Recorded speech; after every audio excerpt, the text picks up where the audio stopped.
আজকে দেখেন বাংলাদেশের এক সাহসী যুবক যার নাম শরীফ উসমান হাদি কত সুন্দর বক্তব্য দিত। দেশের স্বার্থে নিজের জীবনকে উৎসর্গ করে দিয়েছে। সে গুলিবিদ্ধ হয়ে সিঙ্গাপুরে চিকিৎসারত অবস্থায় আজকে খবর আসছে গত রাত্রে সে ইন্তেকাল করেছে। তার কত স্বপ্ন ছিল, কোথায় কি হলো, কখন যে কার কি ঘটে যায় আল্লাহই ভালো জানে। তবে গত রাত্রটা ছিল কি জুমার রাত্রি। কিসের রাত্রি ছিল? জুমার রাত্রি। কার এই নসিব হয় জুমার রাত্রিতে মরা?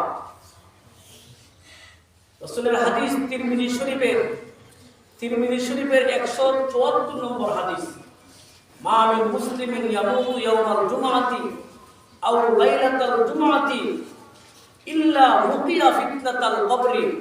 যে ব্যক্তি জুমার রাত্রে অথবা জুমার দিনে ইন্তেকাল করবে, মারা যাবে, আশা করা যায় আল্লাহ তাকে কবরের আযাব থেকে মুক্তি দান করবেন।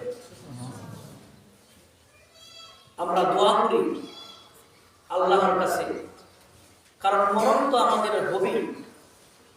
আল্লাহ যেহেতু আমাদেরকে দুনিয়াতে প্রেরণ করেছেন, আমাদের মরণ একদিন হবে। আমরা আল্লাহর কাছে দোয়া করি, আল্লাহ আমাদের মরণ যেন জুমার রাত্রে অথবা জুমার দিনে হয়, ঈমানের সাথে হয়। আল্লাহ কবুল করুন। আমিন।